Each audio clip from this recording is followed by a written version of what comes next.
n'est pas représenté par un seul événement, mais s'établit sur toute la seconde moitié du 19e siècle ainsi que le 20e. Le calcaire et la cyclo, c'est rigolo.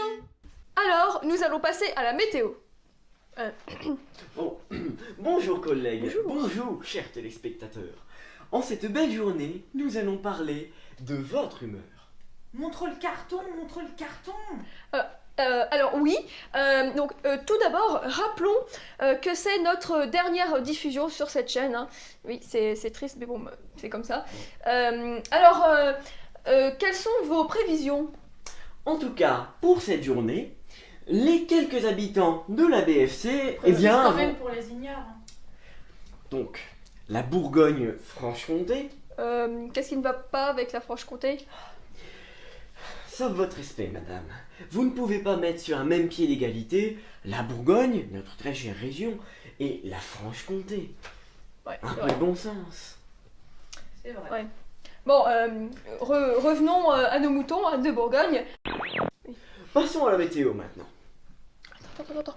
Montre la carte. Montre la carte. Signe du pouce. Ok, c'est bon, tu peux y aller. Je disais donc, depuis une semaine, nous sommes confrontés à une vague de désespoir et de tristesse. En effet, cette dernière, qui s'est installée au début du mois, eh bien, a perduré et, va même en s'accentuant. Mais d'où provient alors cette vague de froid? Eh bien, celle-ci provient d'Île-de-France, tout là-haut, où le gouvernement jugeait bon de couper toutes les aides jusqu'ici accordées à notre chère région. Elle est donc descendue en passant par Auxerre. C'est Auxerre. Nous n'allons pas nous lancer dans ce débat, s'il Ouais. vous plaît. Bien entendu, cette vague de froid s'accompagne d'une dépression sévère, notamment pour les maires bourguignons qui se retrouvent sans le sou pour leur commune. Mais peut-on prévoir une évolution dans les jours à venir?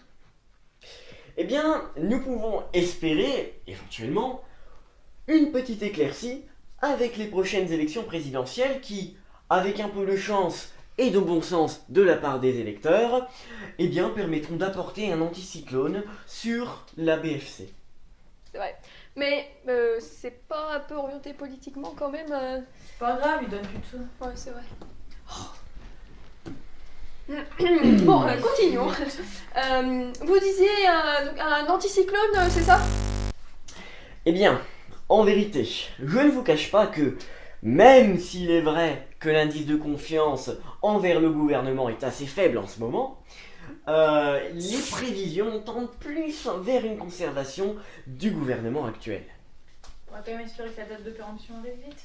Oh, l'espoir fait vivre. Le soleil peut-il enfin percer ses épais Nabostratus, précisément? Eh bien, effectivement, notre population attend un front de gauche, oui, un front de gauche, qui se stabiliserait sur la BFC, et apporterait ainsi la joie et la bonne humeur pour tous. C'est une bonne conclusion. Mais sur une autre note, qu'en est-il de la vie amoureuse de nos concitoyens? C'est les affaires de la régie, ça en tourne. Oh, mais N'importe quoi, mais c'est pour du travail d'amateur. Eh bien, on peut prévoir une évolution dans la tendance au divorce qui agite les foyers français depuis maintenant plusieurs décennies. Mais peut-être que l'adversité qui se présente à nous pourrait ressouder les familles. c'est ce qu'on espère. Mais en clair, vous voulez dire que les températures seront d'autant plus douces et d'autant plus clémentes qu'ils ne sont actuellement froids et hostiles? Oui, on peut s'attendre à ce que les Bourguignons soient en chaleur, ou en tout cas avec des températures qui sont au-dessus des normales de saison. Très bien. Merci pour toutes ces précisions. Hein. Nous vous souhaitons une bonne fin d'après-midi à tous. Et surtout, ne vous laissez pas emporter par cette tornade de désespoir. Courage, mes chers concitoyens. Oui, j'arrive.